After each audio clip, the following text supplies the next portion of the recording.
Don't tell me you're going to meet that your damnful boyfriend again. His name is John. Honestly, broke people have no business with biblical names. My God should not be associated with poverty. But do you? Since you've decided you won't take surviving Lagos tips from me, these guys will prey on your naivety. I'm not naive just because I choose to see people beyond their financial worth. Good luck learning from Mr. Experience. Let me tell you something, he's not the best teacher. Everybody fails his exams, and his lessons drains the joy of learning from you. Bye, life professor. For a second, I thought your roommate Nkechi had finally convinced you to ditch me. That's not happening. Tamara, anytime you laugh like that, I get reminded of how we met. John, that was a very funny experience. Now, here's why Nkechi calls John Tamara's downfall boyfriend. The first time they met wasn't planned. They happened to board the same bus after work. Just two strangers heading home. John was exhausted, sweating, and visibly irritated by the Lagos traffic. At some point, he bought a bottle of cold water. As he reached for it, it almost slipped from his hand. Tamara caught it before it could fall. That small moment started a conversation that turned out to be surprisingly easy. As they talked, John found out Tamara had just moved to Lagos from Calabar, barely a week earlier after getting a new job. What Tamara didn't know was that John was actually wealthy. A few nights earlier, he'd lost a bet to his friends at a bar, and his punishment was to use public transport for 3 days. At first, he wasn't even sure he wanted to talk to her. He assumed she'd noticed what he was wearing and thought she was just being nice because she believed he had money, like many of the girls he'd met in Lagos. But as the conversation went on, he realized she was genuinely new to the city. She hadn't even paid attention to the things he had on.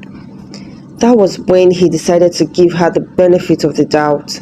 The only thing he chose not to tell her was who he really was. John, where have you been? You've disappeared from our almost daily routine. You people are talking as if you forgot the punishment you gave me after I lost that bet last week. What bet? The one about the bar owner now. Wait oh. Guy, don't tell me you actually carried out the punishment. I'm glad I did. If I hadn't, I wouldn't have met my Tamara.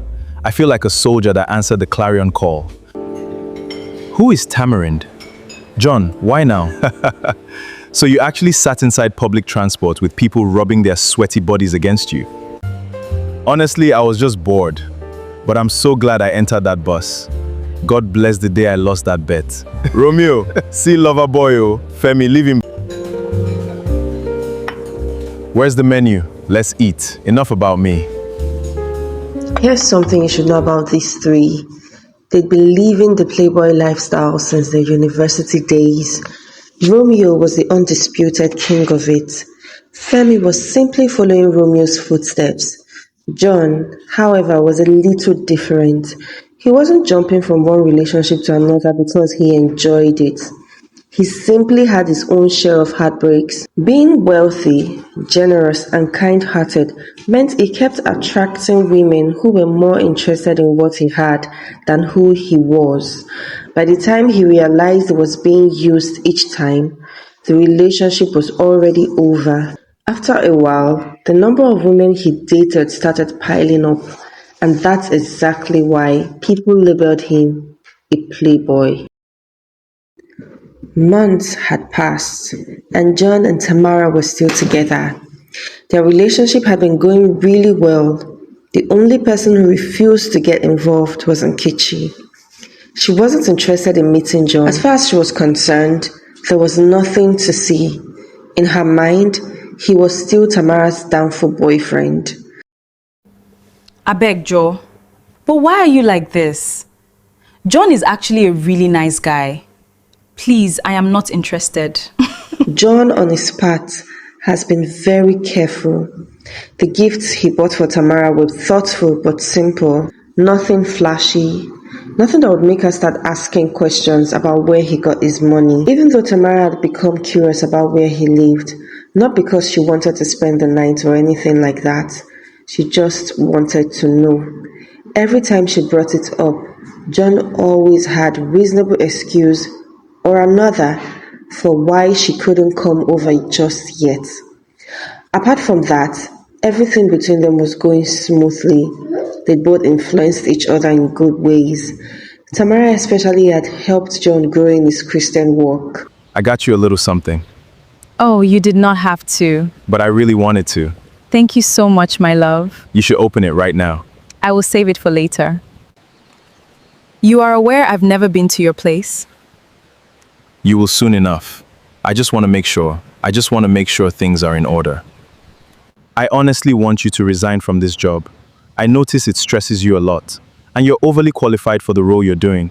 You know it's only been 4 months since I joined them. I can't just resign without another job waiting for me. Besides, it will look bad on my resume if I worked at a company for only 4 months. They might not even give me a good reference letter. What if I get you a better job? Oh, you see why I love you. You're so kind-hearted. But how do you intend to do that? You're in the same job position as me. Leave that to me. Guys, I'd like you to meet Tamara this weekend. I want to propose to her, and I want you both to be there. You're still on about this girl? What exactly is so special about Tamara? Why have you refused to let her go the way you let all the other girls go? I've never let any girl go because I used her. They were the ones who used me. I was just unfortunate enough to keep meeting the wrong people. And now that I've found true love in Tamara, I intend to keep it forever. Well, whatever. Can I bring a +1? You always do anyway. Tamara returned home after her Saturday evening church service. Earlier that day, John had called her. He told her that they would be meeting somewhere on the island because he wanted to introduce her to his friends. Tamara had asked if she could bring Nkechi along. John didn't hesitate. He said it was the perfect time for everyone to finally get to know each other. When Tamara got home, she noticed the apartment was empty. Nkechi wasn't back yet. She immediately picked up her phone and called her, telling her about the hangout with John. Nkechi laughed and said she's already out with a friend and do not think she'll be coming back home tonight. Tamara sighed, then she started preparing to leave alone. Few hours later, John called Tamara and told her he was outside her house gate. Tamara came out expecting to see a taxi, but instead, she noticed a luxury car honking at her and John calling her at the same time. Come towards the car, fear. How did you get this car? You'd find out soon. I have so much to tell you. Nkechi, what are you doing here? Cindy? Who is Cindy? Nkechi stood up, embarrassed.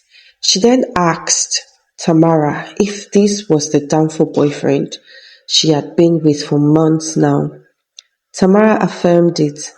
The table became awfully quiet. Tamara seemed like the only one lost because everyone else seemed to know each other.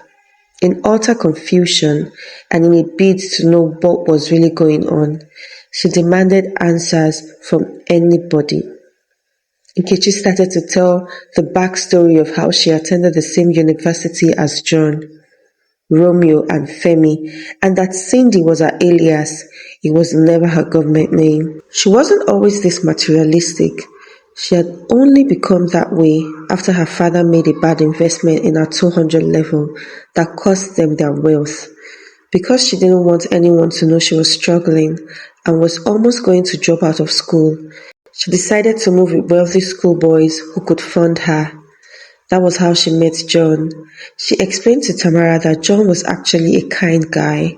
She was the one who broke up with him because she noticed he was beginning to get too attached, and she had always only liked Romeo, who didn't give her much attention. John then asked Nkechi how she knew Tamara.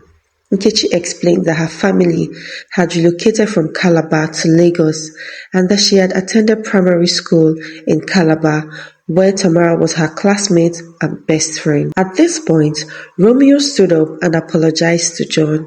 He said he didn't know all of these complications were going to happen.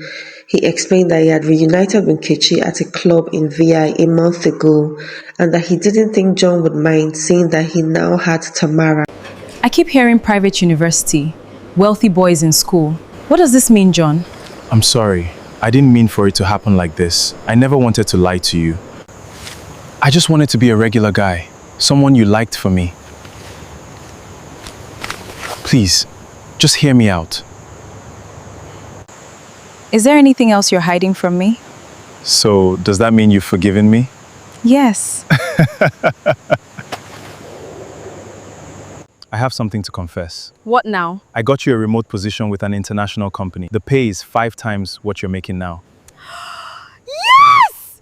Yes! Thank you so much, Tamara, for making me the happiest man on earth.